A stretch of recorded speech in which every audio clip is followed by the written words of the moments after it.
Pauta de Análisis en la 100.5. Son 8:06 de la mañana. Quiero hacer un punto breve a propósito de la discusión sobre seguridad, sobre los cuestionamientos que siguen sobre la ministra Trinidad Steiner, a pesar, ¿no es cierto?, de la presentación que hizo en el Congreso. Solo señalar algo que tiene que ser una luz amarilla para nuestra institucionalidad, y es la información de este operativo policial que se desarrolló en las últimas horas en Curanilahue, que permitió la detención de 19 personas, entre ellas 3 funcionarios de Carabineros por asociación ilícita. Esta era una banda, según pudo investigar, ¿no es cierto?, el OS9 y Asunto Interno Carabinero, que permitió establecer participación de los ex policías de una banda criminal dedicada a robos y tráfico de drogas en Curanilahue.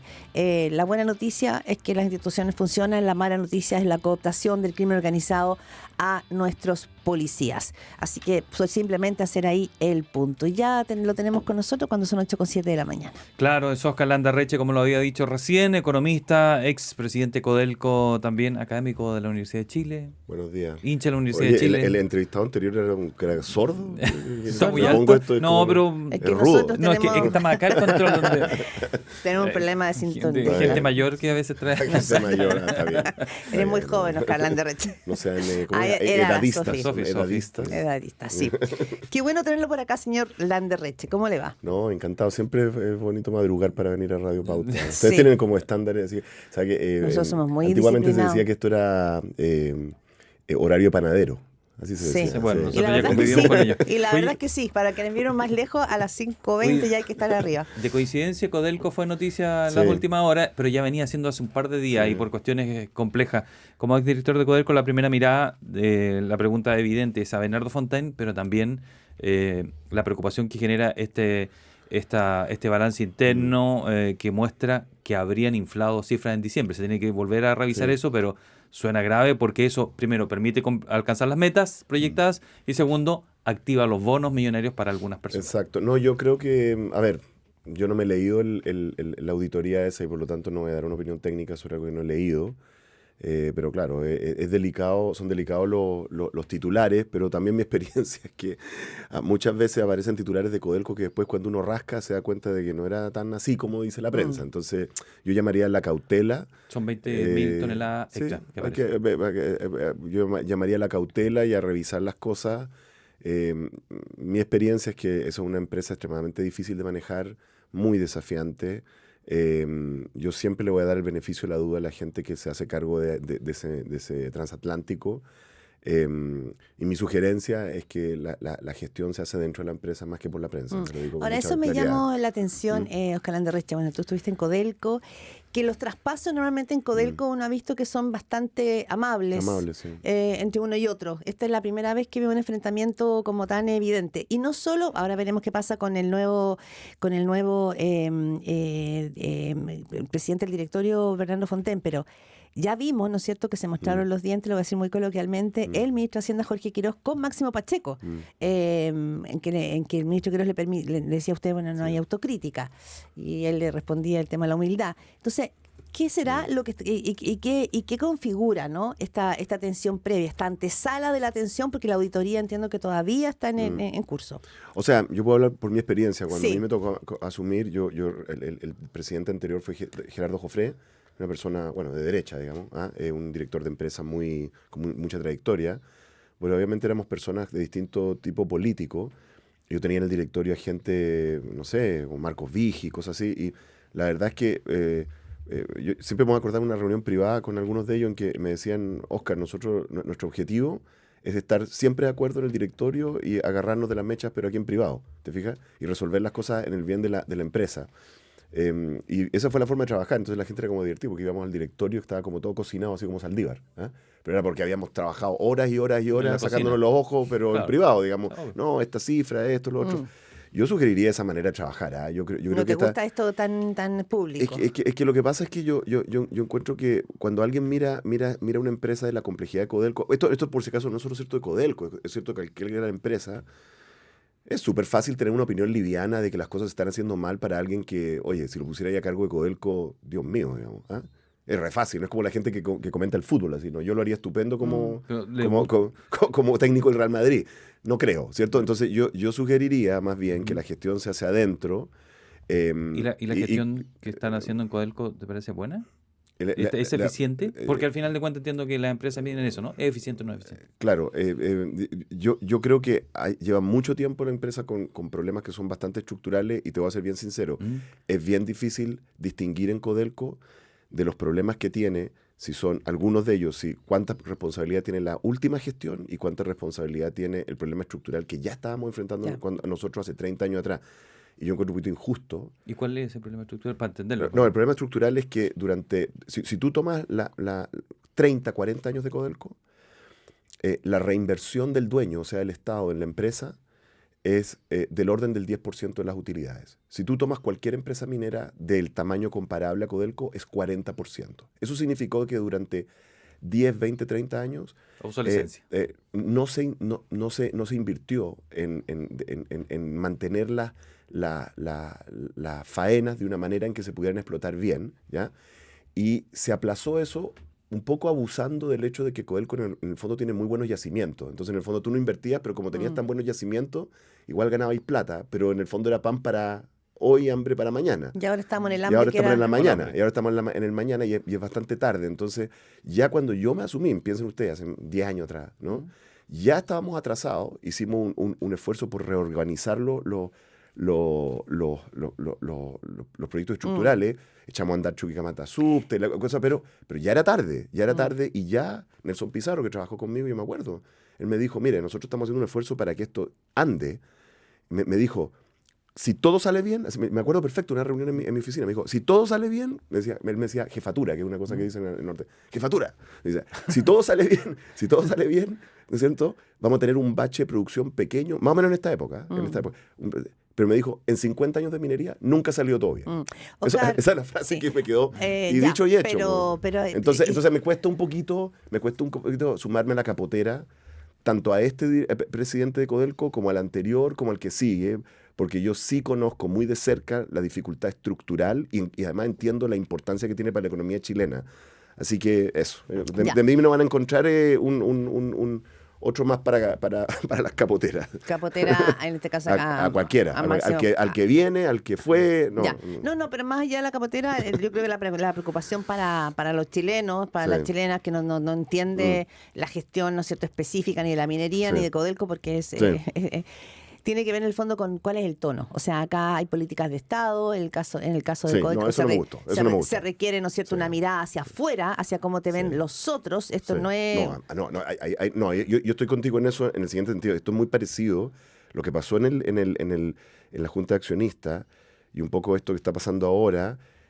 A veces en Chile, en el calor del debate público, político y las operaciones comunicacionales del estilo patio-colegio, así yo soy más fuerte que tú, se nos olvida que aquí hay bonistas internacionales. Hay gente que tiene bonos de Codelco que se transan en un mercado y que pueden subir o bajar de valor. ¿No es cierto? Es parecido cuando pasó este escándalo de que el Estado chileno estaba en quiebra. Así como, porque suena bien en Twitter. Tiene efecto. Tiene efecto, porque alguien que esté invirtiendo en eso podría decir, oye, capaz que quiero vender esto, y después se da cuenta de que no, de que era mentira y perdí plata. Y te podrían demandar, por ejemplo. Entonces, ojo con eso, porque cuando tú eres Codelco está sujeto a la ley de sociedades anónimas. Es un emisor de bonos en Nueva York, en Londres, en todas partes. Y por lo tanto, digamos, tú estás sujeto respecto a que tus declaraciones tienen efectos patrimoniales sobre inversionistas que te pueden demandar a ti como dueño, como miembro de la Junta de Accionistas o como director. Bernardo Entonces Fontaine, yo sería bien cuidadoso con lo que uno dice. Algunos han apuntado a la capacidad que pueda tener Bernardo Fontaine para el cargo. Acaba de decir tú que no te gusta la capotera ni el que está ni el que viene. No. Él sí dijo una frase que al parecer marca un camino. Dice, tiene una mochila de plomo actualmente Codelco. ¿Qué opinión tienes de eso? Yo no sé qué opinión literaria tengo de una frase, ¿no?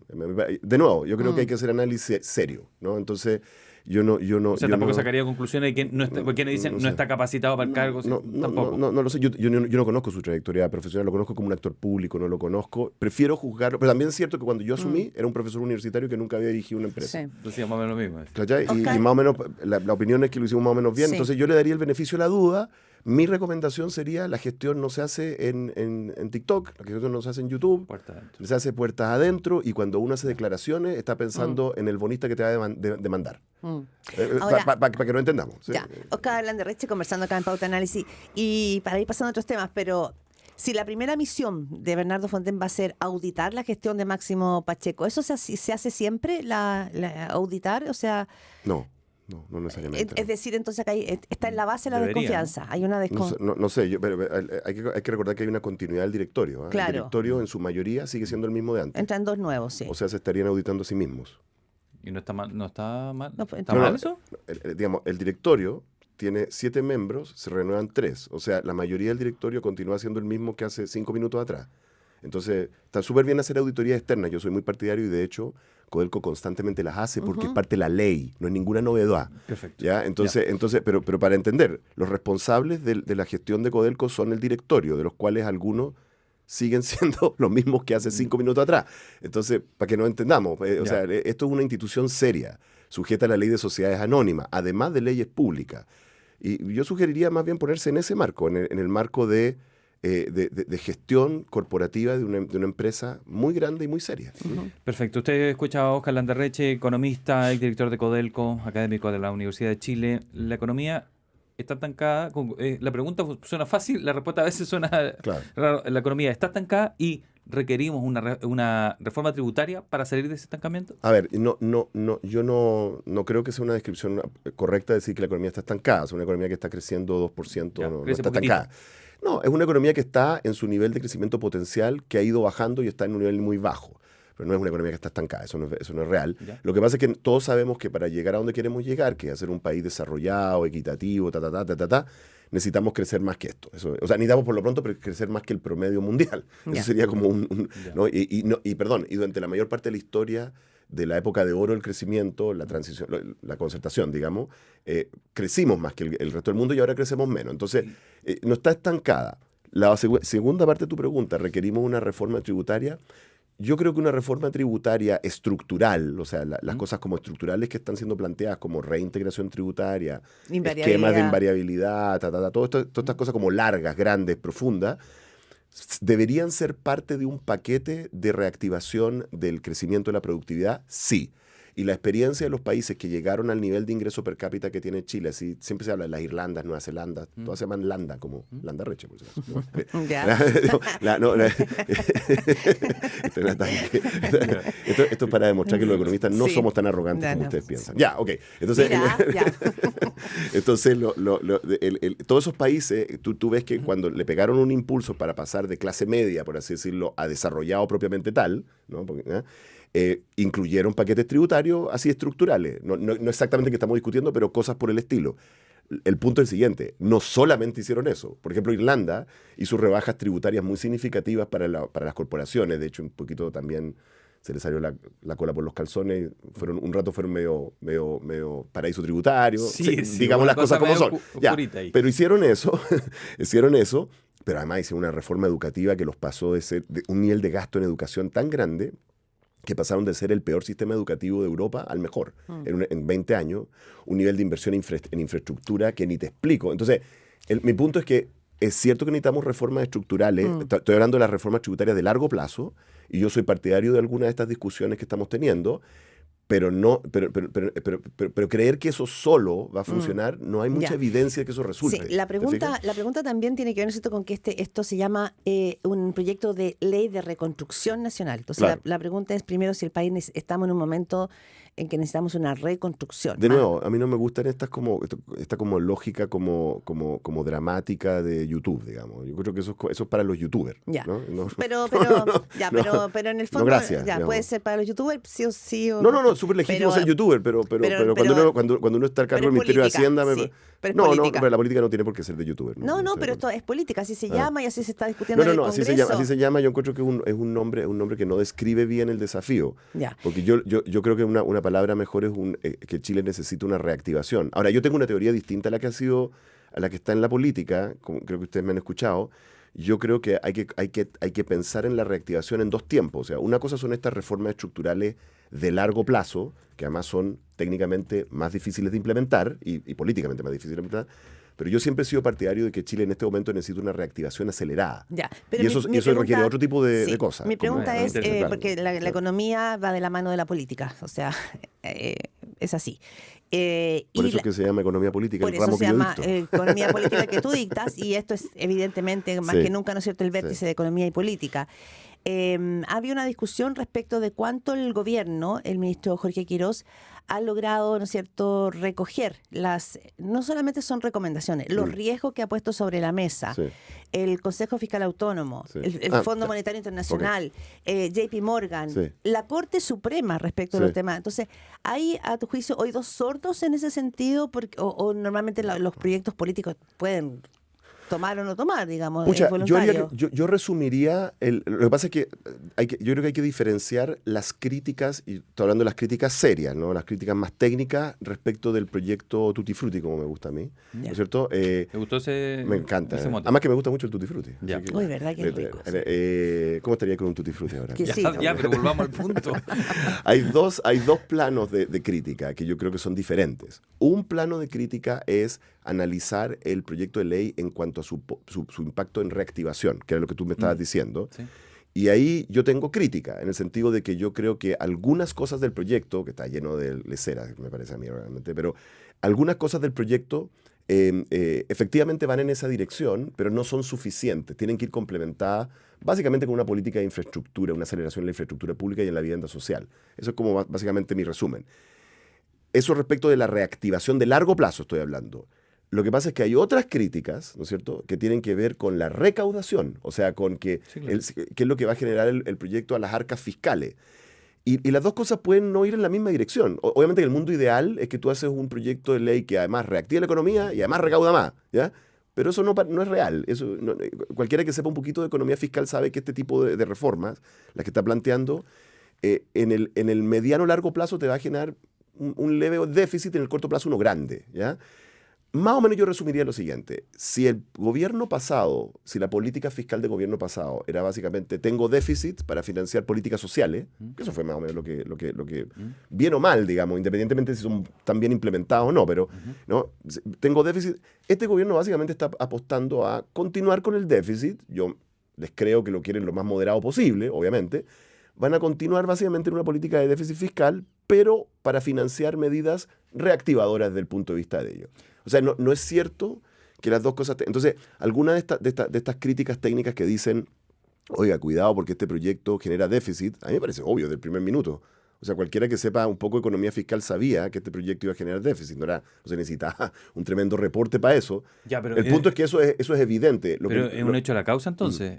No, pero es que cualquiera que sepa algo de la literatura empírica global sobre rebajas tributarias a este nivel de tasas, genera déficit. sabe que va a generar un déficit. ¿Sí? Y no solo eso, sino que en el corto plazo la tasa genera déficit instantáneo cuando se implementa, Ya. pero la reactivación que te achica el déficit se demora en llegar. Entonces, más encima, no solamente que al final del día te genera déficit, sino que en el corto plazo el déficit es más pronunciado. Eso lo sabe cualquiera que haya leído Pero política fiscal. entonces el cuestionamiento... Pero es que son dos cuestionamientos distintos, ¿me entiendes? Sí, Sí. entiendo. Y el gobierno, por ideología, se puede jugar por una. Claro. Se puede jugar por una. Ellos están jugando está bien, tengo este Sí, déficit, voy a crecer. pero quiero De esta crecer. manera. Esa es mi apuesta. Me parece que es como evidente y yo nunca he entendido por qué no lo dicen así, digamos. Pero una apuesta que a tu juicio el país va como con una venda en los ojos, a ojos cerrados, sin saber muy bien si va a funcionar o no, Es o que- el horizonte está claro. Es que a mí me parece que debido a que las medidas de largo plazo son solo tributarias y tienen algunas cosas como viene, con supuestos bien heroicos en algunos casos, ¿ya? Y no están complementadas por lo que tiene que hacer este país, que es generar una aceleración muy significativa en su construcción de infraestructura y muy significativa en la construcción de vivienda social. No estoy muy seguro que va a llegar ese futuro de crecimiento tan bueno como ellos creen. Estoy seguro que algo va a generarte, fija, pero no estoy seguro que sea tan... Mira, hay un hecho así como bien simple. ¿Eh? Los años de oro de Chile, de crecimiento. Estamos hablando Elwin Frei Lago, ese arco. Ya, en esa época, Chile invertía entre 3 y 3,5% del PIB en infraestructura. pública, privada, concesiones, el Estado directamente, da lo mismo. 3 a 3,5. Hoy invertimos 1%. Bueno, Entonces, hay un informe de la Cámara Chilena de la Construcción de ayer que dice que estamos invirtiendo muy poco en infraestructura. Bueno, pero es que Y no mira, estamos quedándonos es un tercio en todo. relación a la economía y además en un país en el cual ya tenemos tanta infraestructura debido a esa época que mucho del gasto en infraestructura es para mantener la que tenemos nomás. Bueno. Entonces, si no se hace eso, tenemos un déficit en vivienda social evidente, que además cuando tú haces un impulso en vivienda social genera empleo, porque la vivienda genera empleo. Entonces, en la construcción. Entonces, yo creo que le falta al proyecto estas otras cosas y me temo, y esto ya es una sospecha mía, que debido a que parte de la visión ideológica legítima, política que está en el gobierno tiene que ver con achicar el Estado, como que el ideal es un Estado más chico, eso tiende como a paralizar un poco esas dos áreas, porque en el fondo si el Estado, para que haya infraestructura, está bien, esto se hace con privados, pero igual tiene que andar el MOP. Para que haya vivienda social tiene que andar el mismo. Oscar, el nivel de déficit fiscal que tenemos en Chile es realmente preocupante. Sí, Hay que recortar. O sea, el déficit, es que hagamos una diferencia. Una cosa es el déficit y otra cosa es el nivel de deuda. Para que nos entendamos, el nivel de deuda de Chile, la manera de medirlo es en relación al PIB, ¿correcto? Y más o menos está en el rango 40-45% del PIB. Cuando comenzamos la transición a la democracia, el año 90, digamos, estábamos más o menos por ahí, cerca de 40% del PIB. Y básicamente lo que hizo Chile fue que básicamente pagó la deuda externa, llegó a casi cero. De hecho, en términos netos teníamos deuda negativa, o sea, porque teníamos más ahorros que deuda, ¿no? Eso llegó a ese punto. Okay. Entonces, una cosa es el nivel de deuda, el stock de deuda, si ese es preocupante o no. Es verdad que no es un buen nivel no es bueno tener 40-45 y no nos gusta, pero si uno se compara con la mayor parte de los países de la OCDE y por supuesto latinoamericano, no es bueno, pero ya quisieran los colombianos estar como nosotros, ya quisieran, ¿no es cierto?, los gringos estar como nosotros, ya quisieran los españoles. Una cosa es el stock de deuda y otra cosa es el déficit. El problema es que si seguimos con estos niveles de déficit que hemos tenido en los últimos años, pronto vamos a llegar a niveles muy superiores. Entonces, no hay que alarmarse por el nivel de deuda porque todavía es relativamente manejable, pero hay que parar el déficit. Oscar Landerreche, como decíamos, la economía también es política y tiene una traducción en la vida cotidiana de las personas. Una es la discusión sobre el déficit fiscal, ¿no es cierto?, sobre el proyecto de ley de reconstrucción, reforma tributaria, etcétera. Y lo otro tiene que ver con el cotidiano. Tenemos, ¿no es cierto?, ajustes importantes en distintos ministerios, algunos de un 3%, hay ahora, ¿no es cierto?, recortes en salud, hay una polémica respecto de qué es lo que se va a recortar en salud, en educación. Entonces, el país está en un momento tan delicado que hay que apretar el cinturón. Pensemos en la ciudadanía. Se está sobre reaccionando y aquí leí al alcalde Tomás Bodanovich que se habían reunido con el presidente de la Moneda y dice que le habían asegurado que no habrían recortes en salud y que ayer le llegaba una notificación de una disminución presupuestaria de 1.600 millones de pesos para el Hospital El Carmen de Maipú, que es bien concurrido. Es que yo creo que ahí donde hay un problema, porque yo creo que sí necesitamos un ajuste del gasto fiscal, lo necesitamos, como dije hace 5 segundos atrás, pero además lo que necesitamos es eso en el marco de una reforma del Estado. O sea, aquí yo creo que recortar todo es una pésima idea. O sea, lo que tú tienes que recortar es las cosas que no tiene que hacer el Estado. Tú tienes que buscar las áreas donde hay ineficiencia y hacer un recorte. ¿Te fijas? ¿Ya? Y aquí yo llamaría un poco de sensatez tanto a la izquierda como a la derecha. O sea, nosotros tenemos estudios, así para hacerme cargo de lo que acabas de decir de los hospitales, nosotros tenemos estudios, no nosotros, el país, gente del mundo que estudia estos temas, digamos, han hecho estudios que muestran que en los últimos años se han incrementado los presupuestos de los hospitales públicos 2-3 veces y se hacen menos operaciones que antes. Entonces, es que esto es bien importante porque, en el fondo, el tema es el siguiente. Tanto la persona que dice, oye, cortemos toda rajatabla, está haciendo algo que desde mi punto de vista no es muy responsable porque hay cosas que tú no puedes recortar y otras que sí debes recortar. Puede ser excesivo. Y la persona que dice cualquier recorte es así como una traición a la cuestión, me parece muy irresponsable. Ya, pero para entender bien... Porque evidentemente hay ineficiencia. Sí, Oscar Landerreche, para entenderlo bien. Tú dices, Chile sí necesita un ajuste del gasto fiscal. Por supuesto. Ya. Absolutamente. Necesito un ajuste del gasto fiscal, pero, a mi diferencia, en el marco de una reforma del Estado. Y una reforma del Estado significa gastar menos en las cosas que no debieras estar gastando. O sea, no debes gastar en que la gente tenga licencias médicas para duplicarse sus vacaciones. O sea, el gobierno tiene razón. Eficiencia. O sea, tú tienes que, hay cosas que tienes que gastar menos, hay cosas que tienes que gastar igual y quizá que hay cosas que tienes que gastar más. Eso es una reforma del Estado. Una reforma del Estado es que reasignas los gastos hacia las cosas que son útiles y las sacas de donde no son útiles. Pero acá estamos en un ajuste fiscal que tiene esa reforma del Estado. No. Ya, entonces. No, porque o sea, una ¿tú instrucción. no estás de acuerdo con este ajuste fiscal? No como está planteado, porque como está planteado es recorte a rajatabla de todo, de lo bueno, lo malo, cristianos, moros, y me da lo mismo. Yo sí creo que desde el punto de vista, una recomendación al periodismo, cuando desde arriba, desde el Ministerio de Hacienda se dice, recórteme todo 3.000, así, ¿no es cierto? No, claro. La destreza en términos de cortar cosas que hay que cortar y no cortar cosas que no hay que cortar, queda radicada en los ministerios. Recortar todo es una pésima idea, dijiste recién, lo reafirma. Y por lo tanto, aquí vamos a ver qué ministros y qué subsecretarios son capaces de convertir eso en un criterio para reformar su área y cuáles simplemente están en una agenda de achicar el Estado a rajatabla y que les da lo mismo. Y eso va a ser interesante y para entender cuáles los van a hacer bien y cuáles los van a hacer mal, vamos a tener que hacer doble clic. Una última pregunta tiene que ver con una frase que he escuchado bastante. Lamento que se escuche tan simplificado, pero es que lamentablemente la política actual se simplifica todo a titulares y a un video grabado con una cuña. Una cuña, así que a uno le mandan y algunos llegan y la suben. Es un proyecto que solo busca ayudar al 1% más rico. Claro. Pucha, yo no... Es demasiado simplista eso. Yo creo que es muy simplista. Perfecto. Hay una visión ideológica de achicar, es completamente real que hay una visión ideológica que busca achicar el Estado. Si tú miras el proyecto, básicamente tiene tres partes. Bien. Una parte que son los proyectos de largo plazo que hablamos, algunas pocas, demasiado pocas para mí, como ustedes acaban de escucharme, medidas reactivadoras de corto plazo, pero es verdad que el proyecto tiene algunas cosas que son básicamente política patrimonial. Que, por ejemplo, es bajar el impuesto a las herencias, bajar el impuesto a la ganancia de capitales. La historia dice que no aportan tanto tampoco. No, y no solamente eso, sino que básicamente ahí sí le está rebajando los impuestos a gente de mayores ingresos con mucha claridad. Incluso en el caso de las contribuciones para la vivienda, también las paga básicamente el 25% más rico del país. Entonces, es cierto que hay medidas que son básicamente redistributivas en que se favorecen las personas de mayores ingresos. Es verdad. Bien. Pero no sé, me parece como una simplificación exagerada esa cuña. Óscar Landerreche, economista, expresidente del directorio de Codelco y profesor titular del Departamento de Economía de la Universidad de Chile. Y quizás hasta para dirigir la FENO, ¿no? No sé, tenemos 3 candidatos y los 3 somos muy amigos. Y que gane el más mejor. Y que va el más mejor, como decía. ¿Quién decía eso? Que esté muy bien. Caselli, ¿no? Sí. 8:33 de la mañana. Gracias, Óscar Landerreche.